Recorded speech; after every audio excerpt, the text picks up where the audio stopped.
All right. Hello, everyone, and welcome back to Management 1104, Foundations of Business. I hope you're doing well and enjoying the course so far.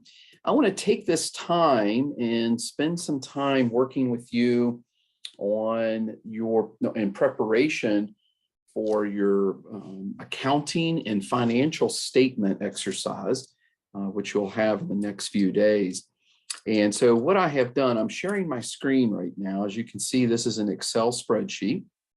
And over here on the right in this red box, this is the previous month's financial statement. So this is the balance sheet for the previous month, right? So we have the assets, the liabilities, owner's equity.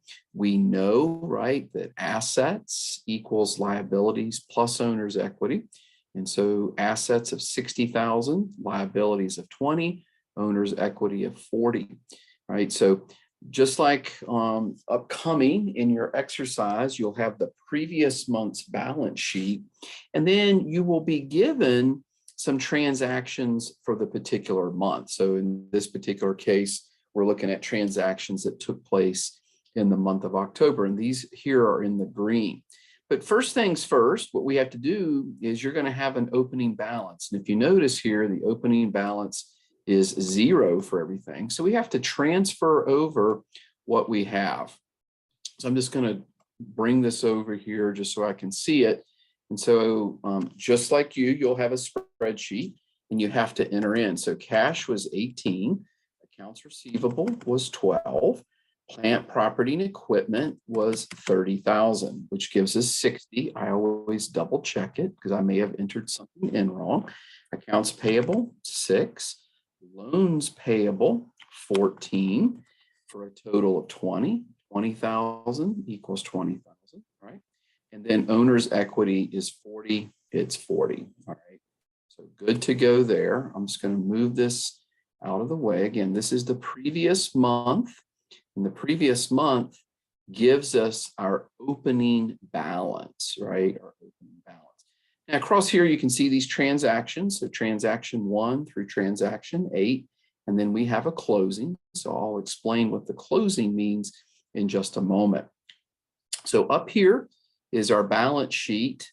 Down here on this side, we have underneath the owner's equity, we have revenue and expenses with a net income. So this then becomes our income statement, okay? And we're going to keep track of this based on the transactions that we have. There will be some transactions that do not impact the income statement. Remember, the income statement is based on revenue or expenses, okay? Revenue or expenses. So there may be some transactions that don't have revenue or expenses that are not applicable to that, right? So just keep that in mind as we move forward. You'll start to see the cadence of that in a moment. Let's look at our first transaction. First transaction. Hires his friend Clyde as a part-time consultant, paying an upfront signing bonus of $3,000. So an upfront payment of $3,000. Now, in order to pay this, we're going to have to use cash. And we have to understand that we had an opening balance of 18,000, but when we pay someone, we are actually removing cash from the bank in order to pay. Think about it, something as simple. If I'm, let's say we were on the drill field and, we were selling, a used monitor, for example, all right, I would have to take cash out of my pocket to pay you in order to buy that monitor. So with that being said, we're going to debit cash 3,000, which means minus 3,000. Now, double entry accounting, we always have to have a second entry. And so in this particular case, we have to ask ourselves, does this impact the income statement? So hires his friend as a part-time consultant, paying an upfront signing bonus of 3,000. And the answer is, does it impact our income statement? The answer is yes. We're paying something that's an expense. It's salaries, right? And so this would be a positive 3,000 because it's an expense. So we have minus 3 out of cash and then 3 in expenses. All right. Again, double entry accounting, just have to check it. Then we move down to number 2, buys office supplies for $2,000, which will be paid before the end of next month. So remember from our discussion, we have accounts receivable and we have accounts payable, right? So accounts receivable, that's monies that is owed to us from our customers. Accounts payable are monies that we owe someone else. So since we're paying this supplier next month, the $2,000 actually gets added to our accounts payable because we're basically, from a payment standpoint, payment term standpoint, it's just like we're borrowing money. So we've got to pay this sometime next month. So it was $6,000. We're now going to add another $2,000 to that. And then we have to ask ourselves, does this impact the income statement? And because it's office supplies, which then becomes expenses to run the company, the answer is yes. And so we put $2,000 in as expenses. So we always have to ask ourselves, does it impact the income statement? All right, first question, yes or no. Is it revenue? Is it expenses? In this case, yes, it's expenses. The second thing we always have to do is there's double entry accounting. So we have to account for accounts payable, and then where else does it impact? And the answer is expenses, okay? Transaction number 3, collects. So there's the word collects. Maybe put this in your notes, all right? Collects $4,000 of the amounts due at the end of last month. So remember, collection, think about that. If we're collecting something from someone, then they must have owed us something. And so when we go to the accounts, there's accounts receivable, accounts payable. Again, accounts payable, we owe someone money. Accounts receivable, someone owes us money. And so what we're going to do is we're going to go to accounts receivable, collecting $4,000. We started out the month at 12. So if we're collecting it, we're actually going to reduce our accounts receivable by $4,000. So now we have to ask ourselves, does this transaction impact the income statement? And the answer here is no. We're collecting something from a previous month. So it was revenue in the previous month, which was an income statement. But since we're collecting it, remember, we're collecting money, it's actually going to hit cash. And again, because it's a collection, we're going to credit cash. So a positive number of $4,000 for transaction number 3. Double entry accounting, $4,000, $4,000, right? So transaction 3 is complete. We go to transaction 4, pays. So there's a key word there, pays. When we hear the word pays, it ought to trigger us into the next situation. So when we're paying something, it already tells us we're paying accounts payable from last month. So we're going to accounts payable. Since we're paying it, we're going to reduce it because we owe this money to someone, right? So we're going to reduce it. So we're going to put -5 since we're paying on it. Think about paying a loan, paying a bill, paying Starbucks, right? So we're going to reduce the monies that we owe someone by $5,000. Now, the word pays should trigger us. So again, let's ask ourselves a question here. Pays $5,000 of accounts payable from last month. Does it impact the income statement? Is it a revenue? No, it's not. Is it expenses? Not this month, it's not. It was in a previous month, but not now since we're paying it. And so the question then becomes double entry. Where else should it go? And since we're paying someone something, right, paying money, then wouldn't it impact our cash? And so what we're going to do here is since we're taking money out of our bank or taking money out of our cash, we're going to reduce cash by $5,000. So double entry, $5,000, $5,000, we're good to go. Let's go to transaction 5, makes. So you see the word makes, very similar to pays, all right? So makes a $2,000 payment on his business loan, which bears no interest. So definitely going to impact what? Business loan, right? So let's go to business loan, $2,000. since they're paying on this loan, just like any loan that you might have, we're going to reduce that by 2,000. Okay. So loans payable now goes down 2,000. How do we pay something, right? So we got to ask ourselves a couple of questions. First, does it impact the income statement? Is this relevant to revenue? No. Is it relevant to expenses? And the answer is no. It's a payable that we've made. In order to do this, though, where else should the double entry go? And so we're paying something, we're using our cash, and so we're going to reduce our cash by 2,000. Double entry accounting, 2,000 in cash, 2,000 loans payable, transactions complete. We go to transaction 6. You got to pay attention here. Bills $20,000 to clients, of which will not be paid until 60 days from the date of purchase. So it's $20,000.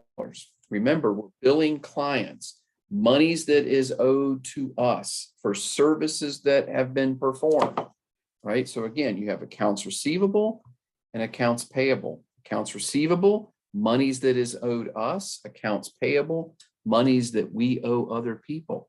So since we're billing $20,000 to clients, our accounts receivable will actually go up $20,000, okay? Monies that is owed us. We have to ask ourselves, does this impact the income statement? Is it revenue? Is it expense? And the answer is, it is revenue. It is monies that it's sales that we are performing, acts of service that we are performing this month. And so our income does go up, our revenue increases $20,000. So double entry accounting, 20 in accounts receivable, 20 in revenue. We will see this money in 60 days. Then at that point, we can turn it into cash, okay, and reduce our accounts receivable 60 days from now. For this point of what the entry is, our accounts receivable goes up, money owed us. It is an asset, right? Because eventually we can turn that into cash. And then our revenue, because it's activity now, is 20,000. Last one, pays total salaries. There's that word pays again. Pays total salaries and wages of 7,000. So if we're paying something, right, we got to have something to pay it with, and we're going to use cash here. And so we're going to reduce our cash. We got to take money out of the bank in order to pay. So the question becomes, first question, is it a revenue? The answer, does it impact the income statement? So is it revenue? No. It is, though, an expense, right? Salaries and wages are an expense. And so we're going to add 7,000 to our expenses, okay? So double entry, double check it, 7,000 cash, 7,000. So that was the last transaction for the month, okay? So now we go to this closing column, right? This closing column. And the relevance of the closing column becomes this area here. This is our income statement. All of these transactions, right? Revenue minus expenses shows us that we have a net income now of 8,000, right? We have a net income of 8,000.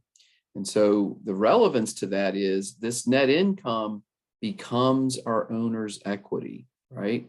This becomes our owner's equity. Whether it's positive or negative, it impacts our owner's equity. So 8,000, right? That's the closing entry. We have to check it here. We have owner's equity, starting balance of 40, an ending balance of 48. That's the 8,000 of the owner's equity, right? So that would be here in the closing. Just the point here is to make sure that has changed. Another way to check yourself, okay? Another way to check the entries is we have to look at the accounting equation. Assets equals liabilities plus owner's equity, right? So assets are 63,000, liabilities are 15, owner's equity of 48. What's 15 and 48? That's 63, good to go. And now you would start to answer the questions. And the questions will be something like, the cash balance is 5,000. What is the ending balance for accounts payable? The answer would be 3. But you'll also have to share each transaction. Each transaction would say, okay, hires his friend Clyde, 3,000. You would decrease cash by 3. You would increase expenses by 3. These are the types of questions that you would have. But that's the first example that I'll show. Let's pull up a second example here. Okay, and so let's look at, again, we bring over, this is the ending, this is the previous month's ending balance sheet, and then we just have to check to make sure our opening balance is right. So cash of 13, accounts receivable of 12, property, plant, and equipment of 10, 35, 35. It checks, okay? Accounts payable of 6, loans payable of 14, total liabilities of 20. It checks. Owner's equity of 15. Another way of checking to be sure that the opening balance is correct is assets equals liabilities plus owner's equity. Assets are 35, liabilities are 20. Assets equals liabilities plus owner's equity then means owner's equity should be 15. It checks out. So I share that with you because your opening balances will be 0, and you have to make sure that you transcribe, you enter in the correct amounts here. If you start out wrong, it's going to be wrong. So garbage in is garbage out. You have to be careful there, right? Now, your income statement is down at the bottom. And again, everything starts out at 0. Revenue and expenses for the month are at 0. So you're good to go. Transaction 1 through transaction 8, you can see there. And so let's go through them. Hires her friend Eddie as a part-time consultant, paying an upfront signing bonus of 2,000. Again, we're paying someone something, right? In this case, we're making salaries. So we're going to reduce our cash. We have to take money out of the bank in order to pay the worker. Keep in mind, does it impact the income statement? First question, does it impact the income statement? Is it revenue? No. Is it expenses? And the answer is yes. It is salaries and wages. And so our expenses have to increase by 2,000. Double entry accounting, right? So 2,000 here, 2,000 there. Transaction number 2, buys office supplies for 1,000, which will be paid next month. Okay, buys office supplies for 1,000, which will be paid next month. Keep in mind, office supplies are not property, plant, and equipment. Property, plant, and equipment are things that have a long life, 5, 7, 10 years life. A truck, a copier, a computer. Office supplies, pencils, pens, toilet paper, whatever that is, that's an expense. It's short term. It's going to be used quickly. All right. So buys office supplies for 1,000, which will be paid next month. So that's a good thing. We have a supplier that is saying, hey, go ahead and take it, but you don't have to pay me for a whole month, right? And so again, accounts receivable, money that is owed us. Accounts payable, money we owe others. So we're going to increase our payables by 1,000. We then have to ask ourselves, does this impact the income statement? Is it revenue? No, it's office supplies, right? But, is this an expense? And the answer is yes. An expense is something that we need to operate the company, right? So we're going to increase our expenses by 1,000. Transaction 3. Okay, let me go back. Transaction 2, double entry accounting, right? 1,000, 1,000, good to go. Transaction number 3, collects. So keep in mind the word collects. You can take notes on what collection means. So collects $10,000 of the amounts due at the end of last month. So remember, accounts receivable is money that is owed us. Money that is owed us. It was revenue in a previous month, but now it is due. And so accounts receivable is money that's owed us. We're going to reduce that by 10,000. So minus 10,000, right? So we've collected the money. Now that we have this money, does it impact the income statement? The answer is no. It's not current revenue. It was previous month's revenue. It's definitely not expense. It's money that's been collected, right? So double entry accounting, then where else should it go if it's not going to be on the income statement? Since it's a collection, we now have monies in our hand. We're going to increase our cash by the same amount, which is $10,000. Double entry, we check it, 10, 10, we're good to go. Transaction 4, pays. So the action here is pays $5,000 of accounts payable from last month. So it's telling us it's definitely accounts payable. Since we're paying it, we can actually reduce our burden. We can reduce the liability by $5,000. So we do a -5. Because we have to pay someone something, right? We're paying them cash, we're paying them an amount. We then have to reduce our cash by $5,000 as well. Definitely does not impact the income statement. It's not revenue and it's not an expense. It was an expense in a previous month, right? But because the payment was delayed, we're going to reduce our accounts payable and reduce our cash. Transaction 5, makes, so here's the action, makes a $1,000 payment on her business loan. So again, it's telling us that it's the business loan, right? Business loan. Since we're paying on it, we're going to reduce it by $1,000. Does it impact the income statement? Is it revenue? No, definitely not revenue. Is it an expense? Not this month, okay? But we have to then say double entry. So $1,000 on loan payable, but what did we use to make that payable? What did we use? We used cash. So we have to reduce our cash by the same amount. So $1,000, double entry, good to go. Transaction number 6, bills $11,000 to clients, all of which will not be paid until 60 days from the date of purchase. So bills, bills clients, right? So we got to think about that. Remember, accounts payable, money that we owe others. Accounts receivable, money that is owed us. So we're going to actually put 11,000 here. Now we're billing it. So we have to ask ourselves, is it an income statement? Does it impact the income statement? And so is it revenue? And the answer is yes. We're billing it. It's for work that we did. It's sales that we can calculate and report. So we go to the revenue column. We put in $11,000 there. Double entry accounting, accounts receivable, and revenue, we're good to go. So again, you see the word bills, should be a trigger, right? Accounts receivable and revenue. Last one, pays total salary. So pays, key word here, pays total salary and hourly wages of $7,000. So since we're paying it and we're using cash to do that, we're going to reduce that by $7,000. Question, does it impact the income statement? Is it revenue? Absolutely not, right? We're paying something. It is wages. Wages are operating expenses that are need to operate the company.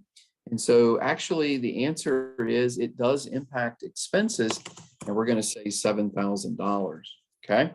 So now that was the last transaction.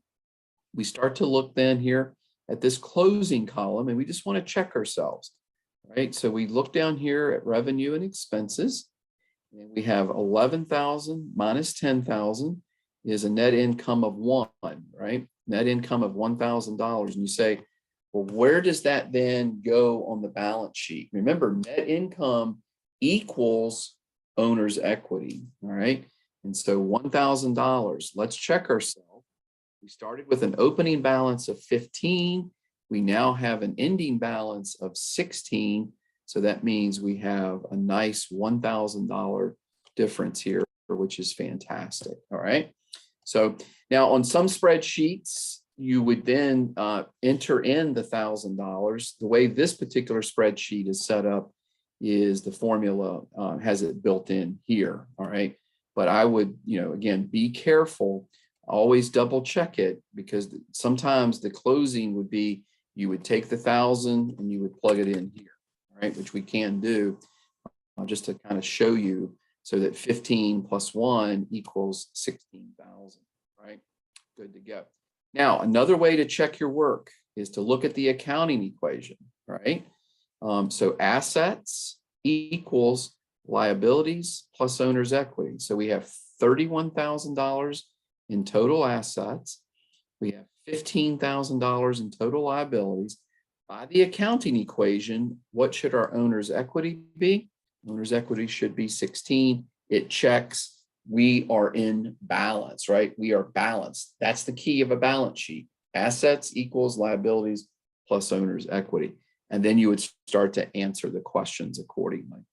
So that is 2 examples to share with you. You have the video on the crosswalk example where I go step by step through a PowerPoint. So a very, very similar example there. Certainly, if you have any questions, feel free to reach out. This is where I would say practice, practice, practice. This is certainly learning by doing. And the more you practice, the more prepared and the better prepared you'll be for your accounting and financial statement exercise. Good luck to everyone. Again, reach out if you have questions. Take care of yourself. Talk to you soon.